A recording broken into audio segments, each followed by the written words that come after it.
అదేంటో కానీ జూన్ నెల వచ్చినా కూడా ఎండలు అదరగొడుతున్నాయి. చక్కగా వడియాలు కూడా పట్టేసుకోవచ్చు. ఇవాల్టి వీడియోలో crispy and tasty colourful tomato వడియాలు చూపించబోతున్నానండి. దీనికోసం మిక్సీ జార్లోకి 1 కప్పు బియ్యము, 1 కప్పు సగ్గుబియ్యం వేసేసి మరీ మెత్తగా కాకుండా ఈ విధంగా రవ్వగా బరకగా గ్రైండ్ చేసి ఒక బౌల్లోకి తీసుకోండి. ఇందులోకి 2 కప్పుల వరకు నీళ్లు పోసుకొని ఉండలు లేకుండా కలిపేసుకొని గంట వరకు నాననివ్వాలి. కడాయిలోకి 20 కప్పుల వరకు నీళ్లు పోసుకొని తెరలనివ్వాలండి.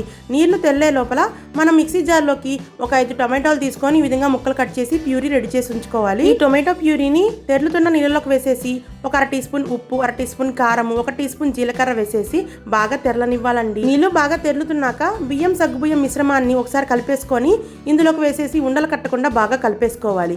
ఇది కొంచెం దగ్గర పడ్డాక ఇందులోకి ఒక కట్ట శుభ్రం చేసుకున్న కొత్తిమీరను వేసేసి బాగా కలుపుకోండి. మీడియం ఫ్లేమ్ లో బాగా ఉడకనివ్వాలండి. జావగా రెడీ అయిన తర్వాత బాగా చల్లారిన తర్వాత గరిటె సహాయంతో ప్లాస్టిక్ షీట్ మీదన్నా క్లాత్ మీదన్నా వడియాల్లాగా పెట్టుకొని ఒక రోజంతా ఎండలో ఎండనిస్తే ప్లాస్టిక్ కవర్ నుంచి ఈజీగా ఊడొచ్చేస్తాయి. ఒక బాక్స్ లో స్టోర్ చేసేసుకొని సంవత్సరం అంతా నిల్వ చేసుకోవచ్చు. ఈ టొమాటో వడియాలు చూడటానికి ఎంత కలర్ఫుల్ గా ఉంటాయో తినడానికి అంతే టేస్టీగా ఉంటాయండి.